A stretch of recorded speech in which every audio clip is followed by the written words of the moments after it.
గత 29 రోజులుగా అనకాపల్లి జిల్లా నక్కపల్లి మండలం రాజీపేట గ్రామంలో మత్స్యకారులు బల్క్ పార్క్ రద్దు చేయాలని చెప్పి శాంతియుతంగా రిలే నిరాహార దీక్షలు చేస్తా ఉన్నారు. అయినప్పటికీ కూడా ప్రభుత్వం స్పందించలేదు. ప్రభుత్వం స్పందించకపోగా మత్స్యకారుల పోరాటానికి మద్దతిస్తున్నటువంటి నాయకుల్ని గృహ నిర్బంధాలు చేస్తా ఉన్నారు. అలాగే అక్రమ కేసులు పెడతా ఉన్నారు. కాబట్టి ఈ రోజు కడుపు మండినటువంటి మత్స్యకారులు, ఆవేదన చెందినటువంటి మత్స్యకారులు ఎన్ని రోజులు మేము వేట మాడుకొని బస్సులతో ఈ నిరాహార దీక్ష చేద్దాం, వెంటనే ప్రభుత్వం స్పందించాలి అని చెప్పి కడుపు మండి ఆవేదనతో ఇవాళ జాతీయ రహదారిని దిగ్బంధం చేయడం జరిగింది.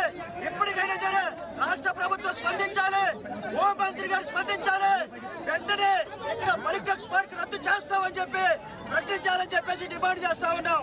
హోంమంత్రి గారికి ఏమైనా మత్స్యకారుల పట్ల సిద్ధశుద్ధి ఉంటే ఈ రోజు జరుగుతున్నటువంటి ఈ పోరాటం పట్ల మీరు స్పందించాలి. వెంటనే నిన్నగాక మొన్న రాష్ట్ర ఉప ముఖ్యమంత్రి గారు ఏ విధంగా అయితే స్పందించారో మీరు అదే విధంగా స్పందించి మత్స్యకారుల సమస్య పరిష్కారం చేయాలి. ముఖ్యంగా బల్క్ పార్క్ రద్దు చేస్తామని చెప్పి ప్రకటించాలి.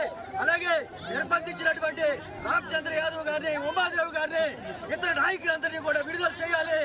వెంటనే సమస్యను పరిష్కారం చేయాలని, లేకపోతే ఉద్యమాన్ని ఉధృతం చేస్తామని చెప్పి సందర్భంగా తెలియజేస్తా ఉన్నాం.